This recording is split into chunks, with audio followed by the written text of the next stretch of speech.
Now we are going to study introductory macroeconomics, chapter 4, calculating national income.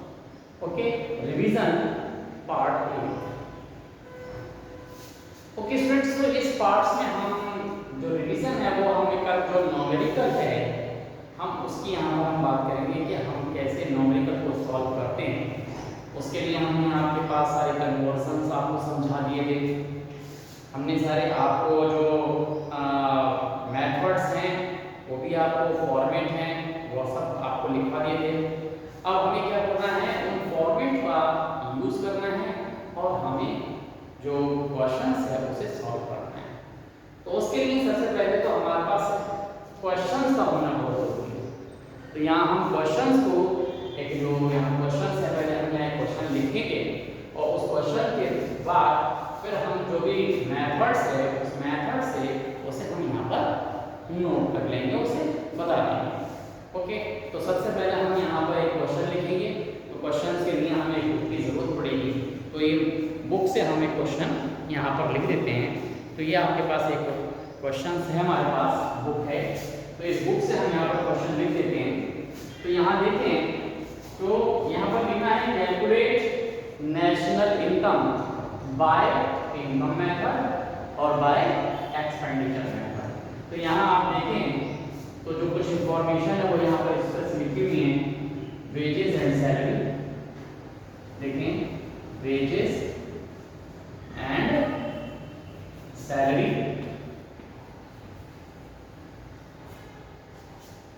ये आपके पास wages and salary जो है वो हमारे पास कितना है, यहाँ पर रुपीस जो ऊपर हमारे पास लिखे हुए हैं वो जो हमारे पास रुपीस हैं वो सब क्या है, रुपीस यहाँ पर लिखा हुआ है इन करोड़। ये इन करोड़ में आपके पास लिखी हुई है वैल्यूज। तो यहाँ पर ये आपके पास है 500। इस तरह से आप यहाँ पर 500 वेजेस एंड सैलरी आपके पास कितने हो गए, 500। नेक्स्ट आपके पास है गवर्नमेंट फाइनल कंजम्पशन एक्सपेंडिचर। तो ये हम यहाँ शॉर्टकट में लिख सकते हैं गवर्नमेंट फाइनल कंजम्पशन एक्सपेंडिचर, ये शॉर्ट में हम यहाँ पर लिख दे रहे हैं। ये आपके पास दिया हुआ है 120 करोड़। इसी तरह से हमारे पास क्या लिखा हुआ है, रॉयल्टी। ये हमारे पास क्या है, यहाँ हम लिख सकते हैं ये रॉयल्टी हमारे पास लिखी हुई है, रॉयल्टी। रॉयल्टी हमारे पास है 20। देखें इसी तरह से हमारे पास यहाँ पर लिखा हुआ है इंटरेस्ट। ये हम यहाँ पर इंटरेस्ट लिख दिया।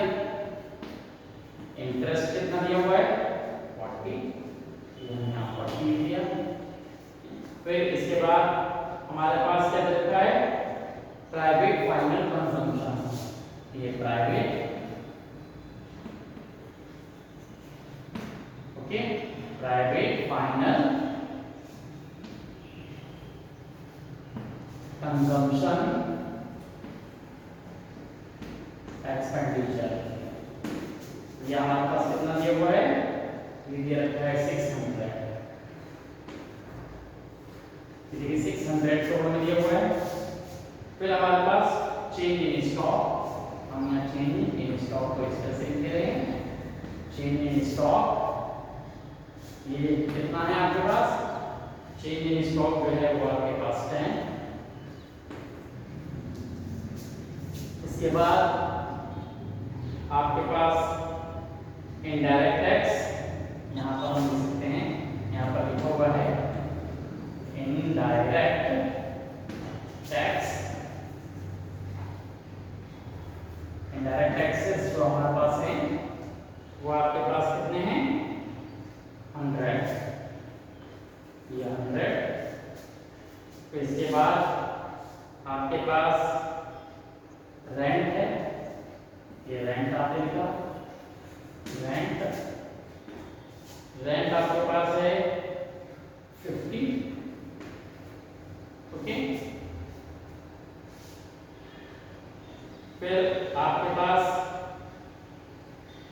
Net domestic fixed capital formation,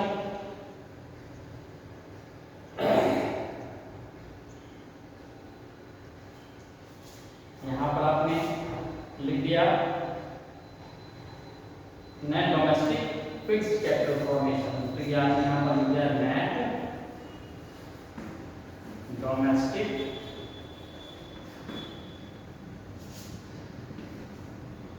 fixed capital formation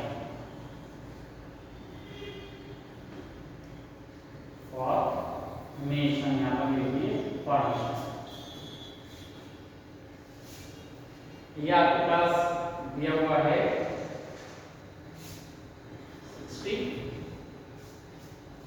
फिर इसके बाद प्रॉफिट टैक्स क्या लिखा है, ओके। प्रॉफिट यहां पर आपके पास सीधे सीधे यहां पर लिखा हुआ है profit after tax,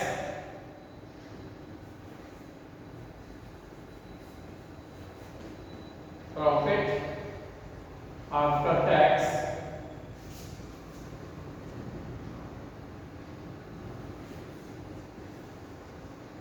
after tax में कितना प्रॉफिट हुआ आपके पास, ये आपके पास यहां पर दे रखा है 100।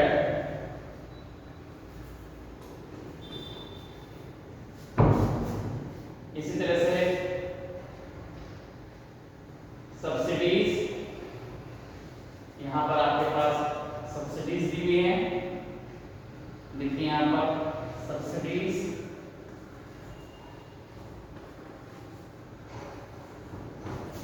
सब्सिडीज और सब्सिडीज आपके पास दी हुई है 30। इसके बाद net factor income from abroad, net factor income from abroad NFIA, ये आपके पास दिया हुआ है, ये आपके पास है -5।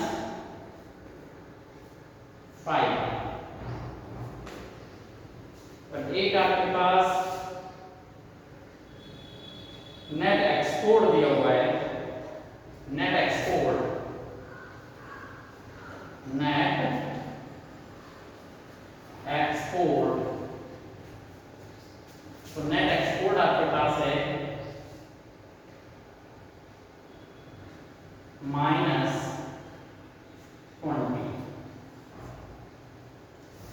ओके, इस तरह से हमारे पास ये वैल्यू दी हुई है। तो यहां आपके पास ये रखा है और इस बेस पर हमें क्या है क्वेश्चंस आपको निकालना है, ओके।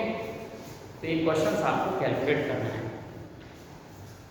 और यहाँ जो ये क्वेश्चंस आपके पास दिया हुआ है, इस क्वेश्चंस में आपको इनकम मेथड से और एक्सपेंडिचर मेथड से, दोनों मेथड से आपको ये क्वेश्चन कैलकुलेट करना है। आपको नेशनल इनकम कैलकुलेट करनी है।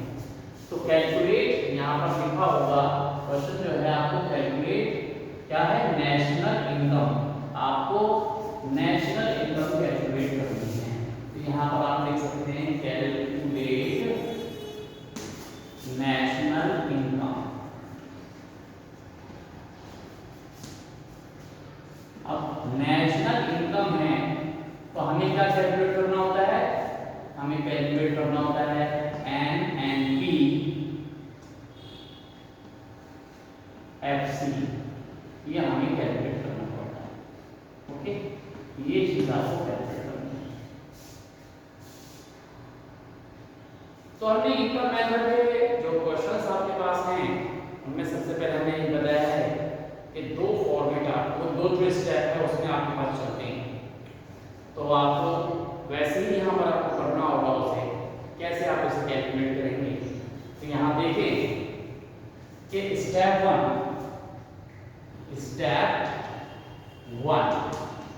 में हम क्या कैलकुलेट करते हैं, NPPFC, एनडीटीएफसी का जो फॉर्मेट है वो आपको समझ में आना चाहिए और वो आपके दिमाग में होना भी चाहिए। तो अगर वो दिमाग में है तो आप कर सकते हैं, आसानी से कर सकते हैं। तो देखिए सबसे पहले फॉर्मेट में क्या था कि कंपनसेशन ऑफ एम्प्लॉय। क्या कंपनसेशन ऑफ एम्प्लॉय हमारे इस स्लैब में है तो हमें नहीं देना। तो कंपनसेशन अगर एम्प्लॉयज नहीं है तो हमें क्या करना पड़ता है, हमें उसके पार्ट्स देखने हैं। पार्ट्स हम देखेंगे तो पार्ट्स में हमारे पास क्या होता है, पहला आता है वेजेस एंड सैलरी, दूसरा पार्ट होता है एम्प्लॉयज कंट्रीब्यूशन, तीसरा पार्ट होता है रिटायरमेंट पेंशन। अब इन तीनों में आपके कौन कौन से पार्ट हैं वो हम यहाँ पर देखेंगे। तो यहाँ आपने देखा तो उसका पहला पार्ट हमारे पास वेजेस एंड सैलरीज दिया हुआ है, एम्प्लॉयज कंट्रीब्यूशन नहीं है, रिटायरमेंट पेंशन आपके पास नहीं है। ओके, तो ये दो चीजें आपके पास नहीं है। तो ये हम यहाँ पर क्या करेंगे, यहाँ पर हम उसे नोट कर लेंगे जो हमारे पास यहाँ पर दिया हुआ है। तो कैसे आप यहाँ जरा देखिए। Okay, just wait. तो ये जो आपके पास दिए हुए हैं इसको हम आसानी से नोट कर सकते हैं। नोट करेंगे वो आप जरा देखें कि जैसे आपके पास ये दिया हुआ है कि यहाँ पर वेजेस एंड सैलरी है तो हम इसे यहाँ पर लिख लेंगे। ये आपके पास हो जाएगा वेजेस एंड सैलरी। ये आपने यहाँ पर नोट कर दिया। कितना है ये पार्ट, हम इसका क्वेश्चन का अलग कर लेते हैं। कितना है हमारे पास, ये है आपके पास 500। ये हमने यहाँ पर लिख दिया 500। ये इसमें करोड़ में ऊपर लिख दिया, रुपीज में करोड़ में।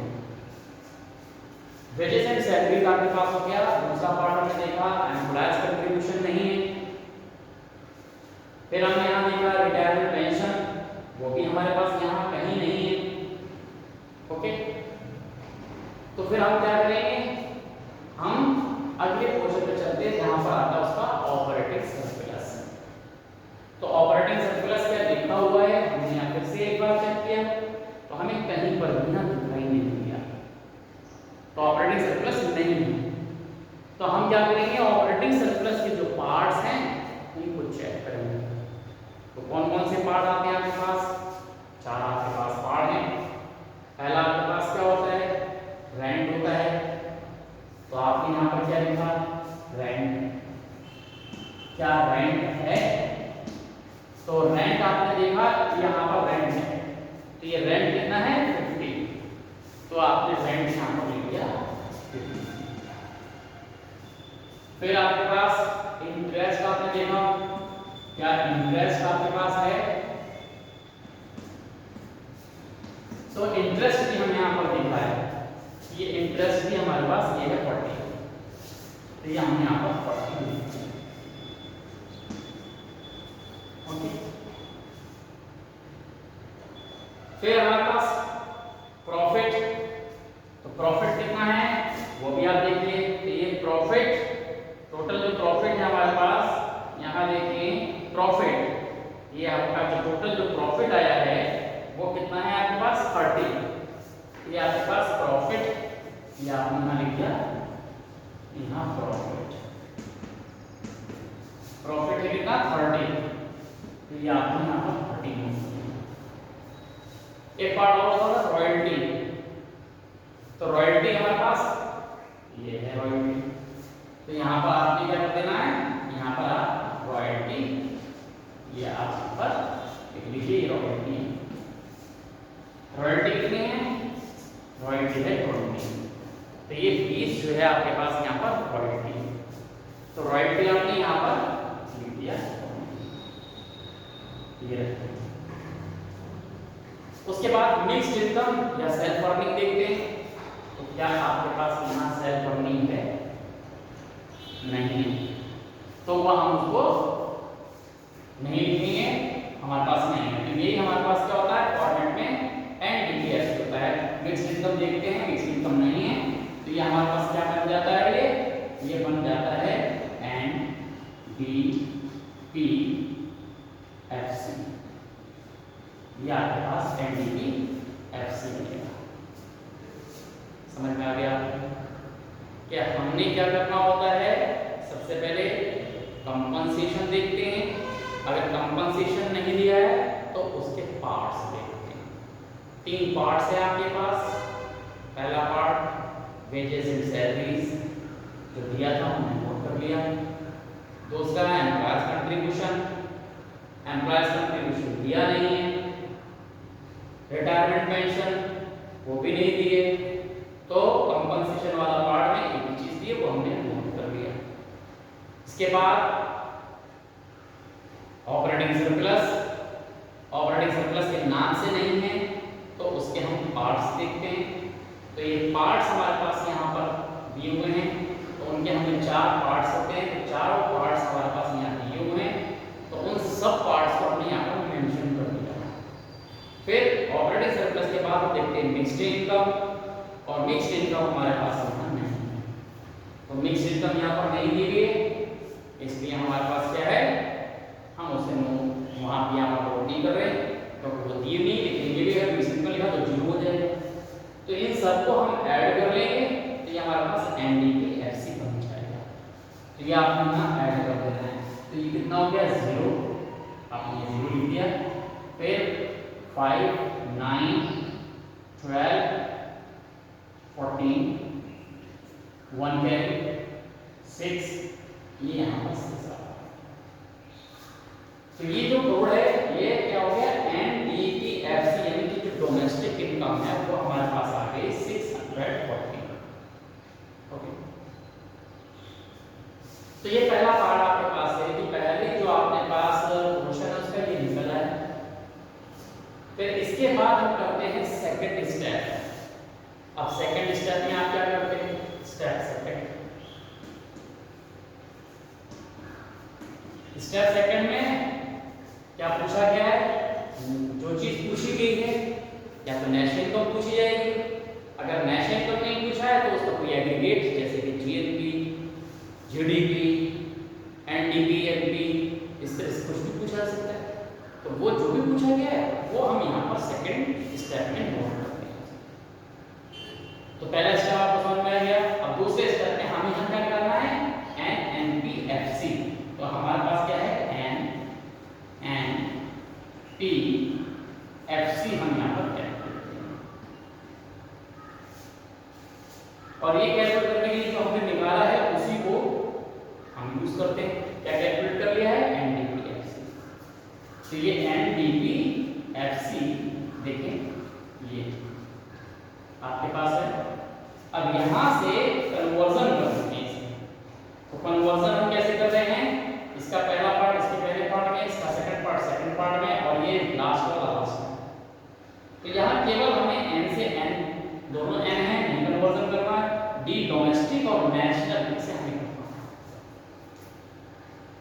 इसे हमें कन्वर्ट करना है। तो डोमेस्टिक से नेशनल पर जाने के लिए क्या करना पड़ेगा, ये फॉर्मेट आपको पता है, कन्वर्जन पता है कि डोमेस्टिक जो है वो छोटा है और नेशनल जो है वो बड़ा है।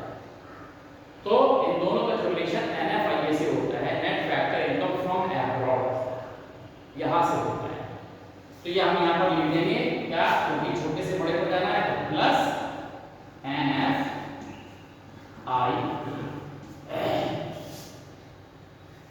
अब ये जो चीजें हैं ये हमने कैलकुलेट कर ली, ये कितनी है 640, 600 प्लस।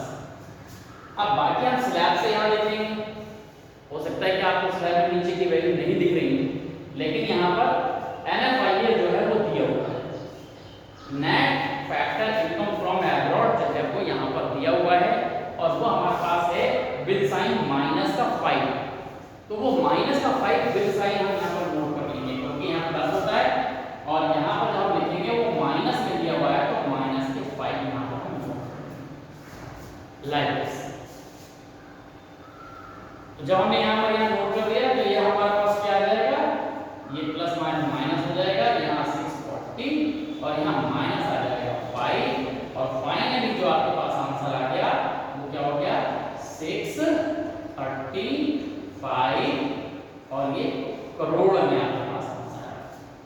नेशनल इनकम हमारे पास आई वो 635 करोड़, ये हमारे पास किसके थ्रू रही, इनकम मेथड के थ्रू।